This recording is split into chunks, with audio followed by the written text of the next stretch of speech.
The Plant, a steampunk story by Francis Rosenfeld. Chapter 13. Everything would have gone well for Jack and Richard, as much as one could expect under the circumstances, if it weren't for the parents' and the teachers' curiosity. Come summer, everybody was on pins and needles to learn the results of the science fair, where, they had no doubt, the boys' project was certain to grab the interest of the evaluating committee. After unsuccessful attempts to get the pertinent information from Jack, Mrs. Jenkins decided to take the matter into her own hands and reach out to the various science fairs in the hope of surprising the two by sharing with everybody their outstanding results. When her phone inquiries turned out nothing, she thought that the school principal might have a better grasp of the ins and outs of these competitions, and she asked him for assistance. The principal researched all the science fairs in the area himself, but none of them happened to feature any bioengines at the time, so, a little puzzled by the conflicting information, he called Jack's mother to find out the name of his cousin. Jack's mother wasn't able to shed any light on his query due to the fact that Jack didn't have any cousins that she knew of, and this was the first time she'd ever seen her son show interest in a science fair, since the boy seemed to be drawn to artistic endeavors rather than technical ones. The principal then called Carol, who knew even less about the details of the project. She had shown great interest in its development right from the very beginning, but her interest was more from the standpoint of maternal pride, as a great piece of news to be shared with friends and neighbors. By the time the boys got back from school, both of their houses were on full alert. Carol sent Richard to his room until his father returned from work, unwilling to deal with whatever it was that made Richard get in trouble at school. The boy went to his room, almost relieved to have a couple of hours to himself, to cook up an explanation before he had to face the music. He used his time wisely, revising his story, and worrying that he would not be able to coordinate it with Jack if the need arose. When his father finally got home, the tiredness of a long day was amplified by the fact that he now had to discipline his son. Dinner was a lot quieter than usual, with both father and son searching for a way to avoid the mandatory conversation. "Your mother tells me that the school principal called," his father finally started, wishing he were anywhere else instead. "He mentioned there was no science fair in the whole district," he said, softly, and continued after a long pause. "What on earth are you two up to, Richard?" he asked, uncomfortable, swallowing his words. "I'm going to strangle Jack," Richard thought. It's just as simple as that. He couldn't come up with any reasonable explanation for the web of truth enhancements, so he looked around in search of inspiration. "I hear Jack's mother never heard of that cousin of his, on account of the fact that he doesn't exist," Tom continued, unable to stifle his sarcasm. Richard's gaze was still sweeping the room and his mind grabbed hold of the first image his eyes came upon, which was the tankless water heater. "We wanted it to be a surprise, we didn't know whether it would work, so we didn't want to let anybody know before we tested it," Richard replied in an embarrassed mumble, looking at his plate. "Didn't know if what would work," his father's questioning continued. "The bioengine. We wanted to make a chlorophyll-enabled solar heater," he blurted the first words that came to his mind. His father gave him a long, probing look. It was quite obvious that he didn't believe a single word Richard had said, but he wanted to demonstrate to his son that lies never lead a person to a good place, and he was willing to allow the deception to continue to the inevitable point where the fibs imploded onto themselves. "Okay," he said. "Now we all know about it, so you no longer need to hide your work. Why don't you bring your prototype here and show us how it works?" he suggested. That one was a first draft, Richard improvised on the spot, with a sudden appreciation for Jack's talent to make up stuff on cue and somewhat relieved that some of his friend's useful skills seemed to have rubbed off on him. "It's not working," he continued. "We were in the process of refining the concept," he said, and his father interrupted him with an impatient hand gesture. "We know, we all saw the little jellyfish. That was an almost finished gadget, was it not? Which broke. Unfortunately, Richard didn't skip a beat. Jack and I dropped it on accident just as we were about to test it for the first time." "That's regrettable," his father kept him on the hook, "after all that hard work you guys put into it." "What was it, 5, 6 weeks? 2 months, Richard corrected him. "I hope you get a new working prototype soon, we are all very curious about how it works." Richard nodded with his mouth full, grateful that the meal of the day, venison stew, required extra time for chewing. "Sure, Dad," he finally said when they reached dessert. "It shouldn't take you very long now that you already have it all figured out." His dad put some pressure on the expected timing of the delivery. 2 weeks. 3 tops. Richard nodded so he wouldn't have to answer. One thing I don't understand, though, Carol stumped him, just when he thought he had safely delayed the reckoning for his elusive activities for at least another week. Why did you have to make up a cousin for Jack? She looked at her son, as if searching for his former innocence. The thought of strangling his friend occurred to Richard again, and at the same time he wished the latter was there, because he surely would have come up with something half believable. For lack of an answer, he shrugged his shoulders and dove into the 7-layer cake with surprising enthusiasm. Just don't keep us all on tenterhooks, his father insisted, to make clear to Richard that the event will not die down without an adequate explanation. I, for one, want to hear all the technical details. Later, at the library, Jack and Richard buried themselves in a mountain of technical documentation that nobody could understand in order to carve for themselves a half-hour of uninterrupted dialogue and assess the magnitude of their kerfuffle.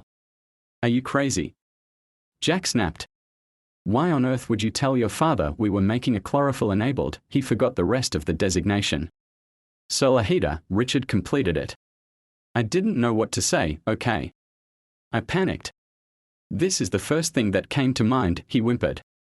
That gizmo better look a lot like Brenda, cause we don't have the time to design a new device from scratch. Can you adapt the jellyfish to look like it heats water? Jack inquired. Well, technically speaking, it has to be able to heat water. I don't think Dad will give me a pass for a device that doesn't do what it's supposed to, not after 2 whole months of tinkering and 2 previous prototypes, his friend replied. You mean to tell me that you are going to have to attach a real Brenda to the hot water pipe in your kitchen? Jack asked, incensed by the mere contemplation of this possibility. Relax, Jack. This doesn't have anything to do with the plant. It's not going to grow, meld, incorporate, or do anything weird. We need to design an instantaneous water heater that looks like Brenda, that's all. It shouldn't be too hard. Richard replied, confident of his engineering prowess. I wish I were there with you during that conversation. You come up with the most ridiculous fibs, dude. Jack highlighted his own creative skills while shaking his head with disappointment at the same time. Oh yeah? Richard challenged him. And what exactly would you have said? I would have approached the subject from an emotional angle. First of all, Jack started expertly and then remembered. What did you tell him about my cousin? Nothing. Richard confessed. I couldn't think of a single thing to say. Oh man. This is a disaster. Jack frowned. Just give me a few minutes to compose myself. I'll try to figure out a way to get this chestnut out of the fire, but you're stretching my limits, man.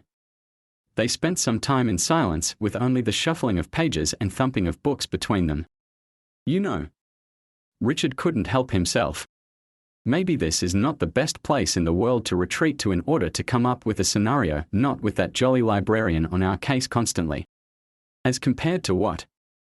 Jack replied. Your house? The malt shop? School?